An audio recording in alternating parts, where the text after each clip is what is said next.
Hi everybody, this is Kevin, and welcome back to another comic book review. And today we're going to take a look at a trade paperback, Star Wars Forever Crimson. It's in the Legends category, so it's not canon, but it's a nice little trade that just came out, I think in like January or February, and it's collecting some classic issues here from the 70s. We have Star Wars number 16, number 27, number 29, and number 50, from the 1977 run that Marvel did back in the day. And then Star Wars number 108 from 2019. It came out in May of 2019, and it continued the story. A quick little history lesson with the Star Wars comics was that Marvel, from 1977 to 1987, I believe, they did the initial run, number 1 to 107, and then they also adapted the movies. And this bridged the gap between, New Hope, Empire Strikes Back, and then in between Empire Strikes Back and Return of the Jedi, and then afterward. And then in 2019, they did another story to add to the storyline here for the character of Valance, the bounty hunter here. And see this cover, great cover by Walt Simonson, for dedication to Archie Goodwin, who wrote a lot of the books. And actually, so Star Wars was the comics were done by Marvel back in the 70s and 80s.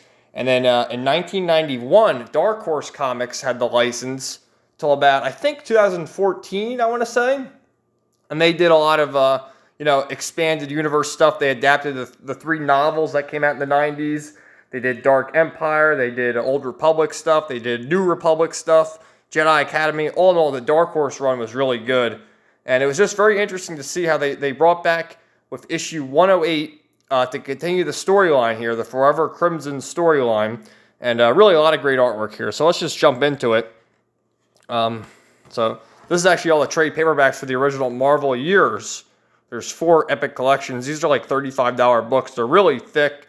A lot of good stuff there. So I would assume that there's a lot of content here. You see, that's one of the covers. This is actually the cover for issue 50 on the back here. You have the whole team. You have Obi-Wan and Yoda, C-3PO, R2-D2, Princess Leia, Luke, Lando, Han and Chewie, and then Darth Vader.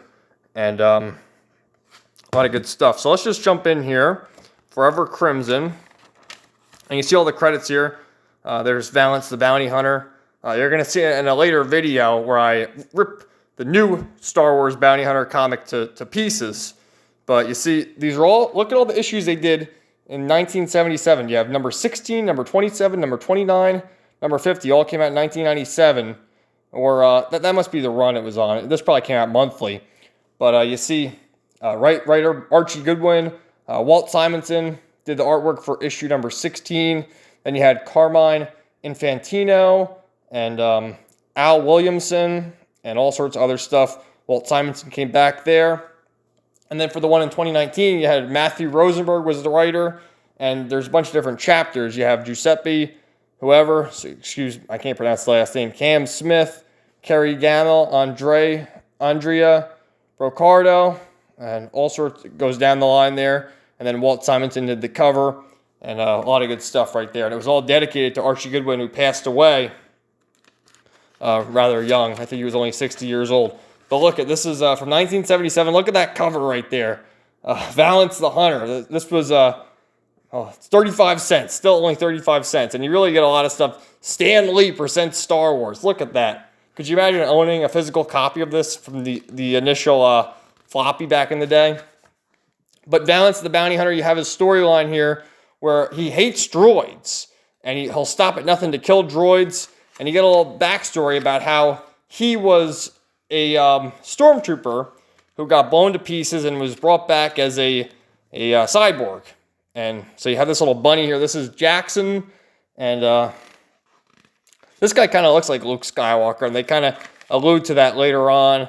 Lots of good stuff there. He gets flashbacks of how Valance knows Luke Skywalker and Han Solo and all the rebels, and he couldn't believe that a strange, unknown old man was tested Darth Vader to his limits.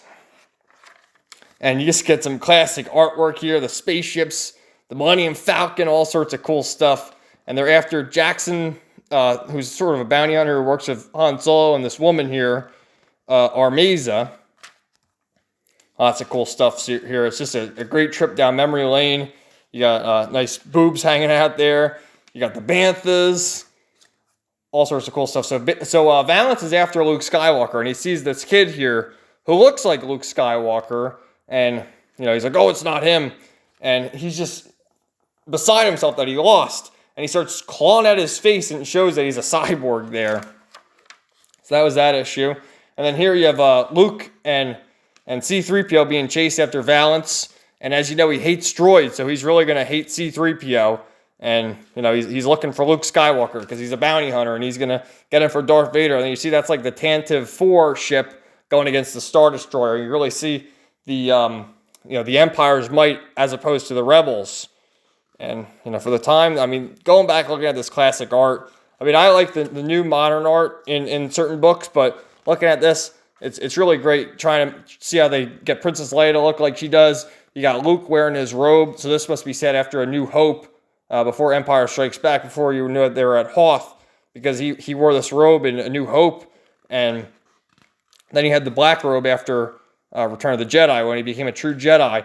So he pulls out his sword here, and he sees that he's a cyborg. He's like, oh, Valance, you're a Borg? It shocks you. Even the Rebels calls robots his friends. I knew it. I knew it the whole time I was searching for you. He starts beating away at him. But he sees how Luke is so kind to his friend C-3PO, and he lets him live, because he knows deep down now that he's a robot. And so he spares Luke Skywalker's life there. So then you really get the action here with Darth Vader going against Valance and the Stormtroopers. And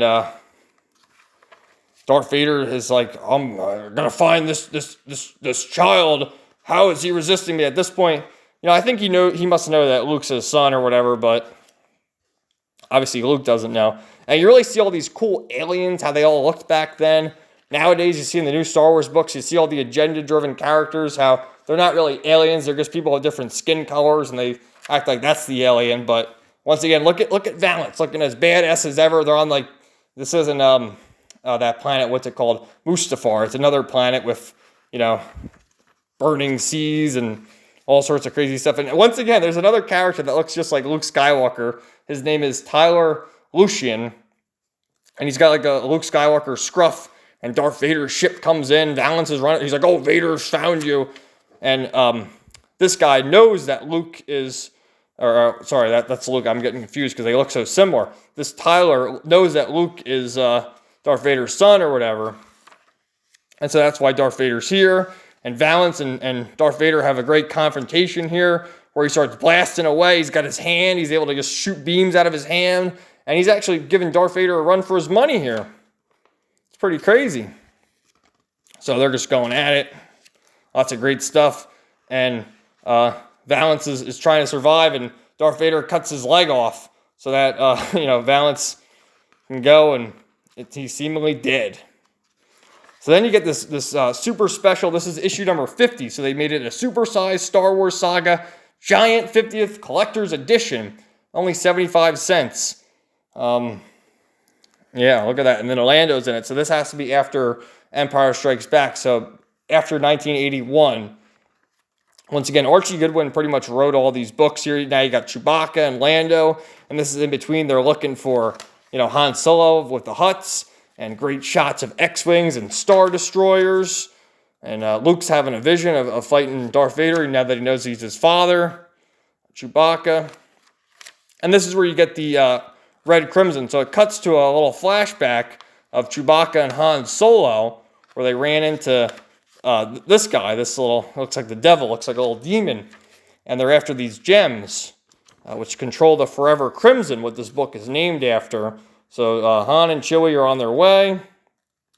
And Chewie finds this little bear thing that's sees Chewie as a mate, and this is funny scene. They joke about it. Han's like, "Oh, Chewie, I'm always swindling the women. Now you got one.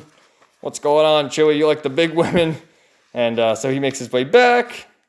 And this is chapter 3 of the Giant. Once again, great shots of the Millennium Falcon, Princess Leia, and all of them. And there's IG-88. Remember from Empire Strikes Back? Everyone loved Bosk and Boba Fett and IG-88. They had all sorts of action figures. Then you had this Domina Tag, who's after them all, after these jewels. And basically Luke is fast asleep, and it's causing people to die. And, they're able to reset everything, and that's that. So this is issue 108, which came out in 2019 to continue the story all these years later, and shows, this is a sort of flashback of Valance gaining his valor, of people talking about Valance, how he was a stormtrooper, and he hated himself, but then Luke showed him mercy with C-3PO, and it recounts pretty much the entire book up to now, and then his showdown with Darth Vader and how he fell in the lava, and these people are all reliving that, saying, oh, he's just a legend now, he's not real. And you got Luke Han and Chewie in the saloon there. Chewie's causing a ruckus. And then what do you know? You see those two characters, Jackson and Ameza, from the first issue there, and they make a return, looking similar, the modern art and whatnot. So that's cool that they get a nice little return. And then they see, Princess Leia and C-3PO, and once again, the Crimson has come back, and it's Domina Tag from before, the redheaded woman from that last issue. And Valance is back.